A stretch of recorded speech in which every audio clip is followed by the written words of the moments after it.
মাসের ভিতরে বাচ্চাটাকে 5 বার হসপিটালে নিয়ে যেতে হয়েছে। বাচ্চাটার উপর দিয়ে কি যাইতেছে আল্লাহ ছাড়া আর কেউ জানে না। আসলে প্রথম রমজান দিন ভাবছিলাম সবার সাথে খুব সুন্দরভাবে দিনটি পার করবো, আসলে কোনোভাবে সম্ভব না, কারণ বাবু এত পরিমাণে অসুস্থ হয়ে পড়েছে যার জন্য ওকে হসপিটালে নিয়ে যেতে হয়েছে ইমার্জেন্সি ভাবে, কিছুই করার ছিল না। আলহামদুলিল্লাহ, সবাইকে পবিত্র মাহে রমজানের শুভেচ্ছা। আজকে হচ্ছে প্রথম রোজা, আর এগুলো হচ্ছে আমাদের আগেই করে রাখা উচিত ছিল, কিন্তু আসলে সময় স্বল্পতার কারণে এগুলো আসলে ব্লেন্ডার করে তারপর সিদ্ধ করে ফ্রিজে রাখা হয় নাই। আজকে প্রথম রোজা, আজকে এই কাজগুলো করতে হবে, তাই সকাল সকাল আম্মু এগুলো ভিজিয়ে রাখছে, ফ্রিজে রেখে দিব ব্লেন্ডার করে। আর আজকে যতটুকু পরিমাণে দরকার অতটুকু পরিমাণে রান্না করে নিব, ভেজে নিব, এই আর কি। তো এদিকে হচ্ছে আমি ভিজিয়ে রাখছি, ওদিক দিয়ে এখন শুনতেছি আমাদের যে আব্রাহাম আছে ও নাকি সারা রাত ঘুমাইতে পারে না ঠান্ডার জন্য, নাকি প্রচুর শব্দ করতেছে, চোখ দিয়ে এমনি এমনি পানি পড়তেছে আর অনেক কান্নাকাটি করতেছে। এখন আজকে হচ্ছে প্রথম রোজা, আসলে ভাবতে পারি না আজকে হচ্ছে এমন দিনটা দেখতে হবে। কি আর করবো, বাচ্চাদের নিয়ে তো আর বসে থাকলে হবে না। ছোট বাচ্চা, ওনাদেরকে ফার্মেসি থেকে ওষুধও দিবে না। ওনারা বলছে, ফার্মেসিতে গিয়েছিলাম, বলছে যে না, বাচ্চা ওষুধ দেওয়া যাবে না, ওনাদেরকে ডাক্তার দেখাই ওষুধ নিতে হবে। তো এখন এই যে ঘরের কাজকর্ম রান্না বান্না সব কিছু ফেলে দিয়ে এখন চলে যাইতেছি হসপিটালে। আমি আর শিরিন যাব বাবুকে নিয়ে। আজকে হচ্ছে ইসরাতকে বাসায় রেখে যাব, কারণ ছোট বাচ্চা নিয়ে একটা যাইতেছি, আবার ইসরাতকে নিয়ে গেলে ঝামেলা হয়ে যায়। কারণ সরকারি হসপিটালের অবস্থা তো আপনারা জানেনই, ওইখানে হচ্ছে ভোগান্তি আর ভোগান্তি, এক জায়গা থেকে আরেক জায়গা, আরেক জায়গা থেকে আরেক জায়গায়। ওইখানে কোনো নির্দিষ্ট জায়গা নাই, ওনারা নির্দিষ্ট করে কোনো জায়গা দেয় না। এক রুম থেকে আরেক রুমে, আরেক রুম থেকে আরেক রুমে, ওটা খুঁজতে খুঁজতে অনেকটা টাইম লেগে যায়।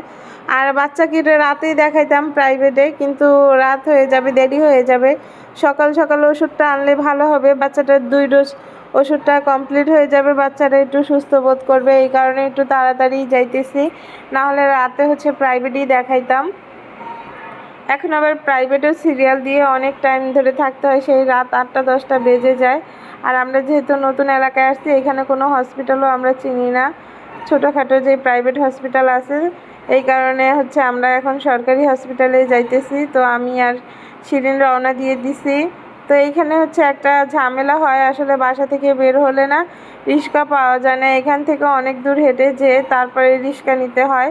এটাও আমাদের অনেক ঝামেলা হয়ে যায়, রিক্সা খুঁজতে খুঁজতে অনেক দূর হেঁটে যাইতে হয়। আর ইসরাতকে রেখে আসছি, অনেক টেনশন মাথায়, কি করে না করে। ও যখন আমাকে আর শিরিনকে দেখবে না তখন ও কান্নাকাটি করবে, কারণ রুমের ভিতরে আমি না হয় শিরিন দুইজনের একজন যদি থাকি তাহলে ওকে রাখা সম্ভব হয়, কিন্তু আমরা দুইজনের যদি একজনও না থাকি তাহলে ও হচ্ছে কান্নাকাটি করে।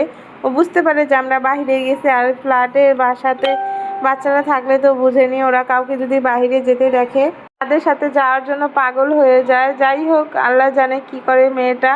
তো আমরা হাঁটতেছি আর আব্রাহাম কিন্তু ঘুমাইতেছে, ও কান্না কান্না ভাব আর কি। তো এই যে অবশেষে একটা রিক্সা পাইছি, এখন রিক্সায় উঠে যাব। এখান থেকে হচ্ছে 70 টাকা ভাড়া নিবে, এখান থেকে নামবো হচ্ছে শিশু হসপিটাল, তো দূরে, আগে নামবো হচ্ছে শিশু মেলায়, ব্রিজের এই পার, তাও আবার ব্রিজটা পার হইতে যে পরিমাণ কষ্ট হয়। তো শিরিন বাবুকে নিয়ে উঠতেছে, আমি উঠে গেছি, শিরিন উঠতে পারতেছে না বাবুকে নিয়ে, আসলে উঠা যায় না, কারণ অটো রিক্সাগুলো একটু উঁচা, তো যার কারণে উঠতে অনেক সমস্যা হয়ে যায়। আর বাবুর ঠান্ডাটা, আসলে এর আগেও একবার হসপিটালে গেলাম, মাত্র কয়দিন হলো বলেন, ওকে নিয়ে হসপিটাল আর হসপিটাল, বাচ্চার বয়স মাত্র 1 মাস হয়েছে, এইখান থেকে 1 মাসের ভিতরে ওকে নিয়ে হসপিটালই কাটাইতে হয়েছে 10 দিন।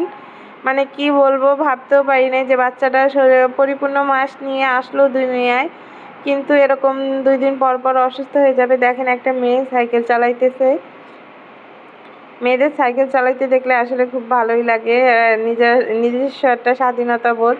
তো এই যে আমরা নেমে গেছি, এখন হচ্ছে এই যে ব্রিজটা পার হতে হবে, এই ব্রিজটা পার হতে যে কি পরিমাণ কষ্ট আর কি বলবো। আর এখানে খুবই সাবধানতার সাথে চলা লাগে, কারণ এখানে হচ্ছে প্রচুর পরিমাণে ছিনতাইকারী আছে। এখানে হচ্ছে আমার একদিন তো ব্যাগের চেন খুলে মোবাইল ধরে টান দিছিল অলরেডি, আর আমি যখন ওর হাতে থেকে মোবাইলটা পড়ে গেছে তখন আমি শব্দ পাইছি যে আমার ব্যাগের থেকে কেউ কিছু টান দিছে, তখন ওকে হাতে নাতে ধরেছিলাম।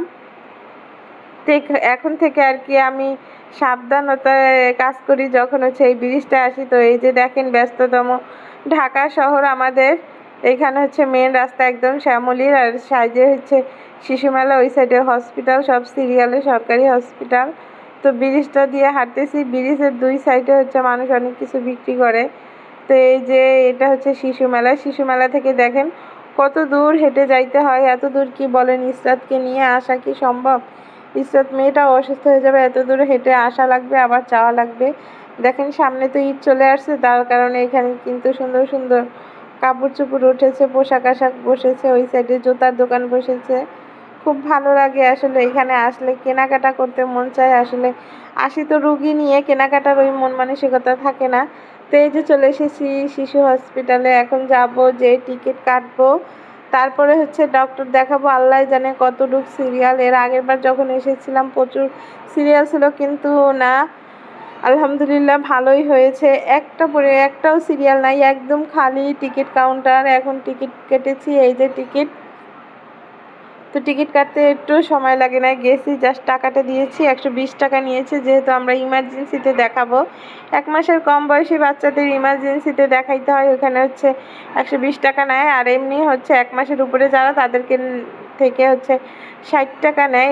ইমার্জেন্সিতে হচ্ছে ডাবল টিকিট। এই কারণে ইমার্জেন্সিতেই দেখানো ভালো মনে করি, যেহেতু ছোট বাচ্চা, আর তাড়াতাড়িও দেখায় যাওয়া যাবে, ইমার্জেন্সিতে একটু ভিড় কম হয়। তো চলে যাইতেছি, এখন খুঁজে বের করতে হবে আমাদের ইমার্জেন্সি কোথায়, কত নাম্বার রুম। এখানে তো আবার এক রুম নাই, এক এক দিকে এক এক রকম রুম দেওয়া। আর শিশু হসপিটাল কিন্তু আগে থেকে অনেক বড় করেছে। তো এই যে আমরা ডক্টর দেখায় চলে এসেছি, দেখেন আব্রাহামকে হচ্ছে 4-5টা ওষুধ দিয়েছে। এখন আমরা বাসার উদ্দেশ্যে রওনা দিয়ে দিয়েছি। এখন হচ্ছে খাবারের দোকানগুলো বন্ধ, কারণ যেহেতু আজকে পহেলা রমজান মাস, এখানে খাবারের দোকানগুলো বন্ধ আছে। মাত্র রোগীদের জন্য খাবার, যে ফলমূল আছে, ওই সব দোকান খোলা আছে। তো এখন হচ্ছে ব্রিজ পার হবে, ব্রিজ পার হয়ে ওষুধ নিয়ে এই যে চলে এসেছি বাসায়। এসে দেখি ইসাত হচ্ছে ঘুমিয়ে গেছে, কান্নাকাটি করছে নাকি অনেক। আম্মু বলতেছে তোরা আর কখনো হচ্ছে ওকে রেখে যাবি না আমার কাছে। এখন এসে দেখি মেয়েটা ঘুমিয়ে গেছে। যাই হোক, আজকের ভিডিওটা এই পর্যন্তই। যে যেখানে থাকবেন ভালো থাকবেন, সুস্থ থাকবেন। আমার ভিডিওতে কোনো ভুল ত্রুটি হলে সবাই ক্ষমার দৃষ্টিতে দেখবেন। ভালো লাগলে অবশ্যই একটা লাইক দিয়ে দিবেন, একটা কমেন্ট করে দিবেন। যে যেখানে থাকবেন সুস্থ থাকবেন। আল্লাহ হাফেজ, আর সবাইকে রমজান মোবারক।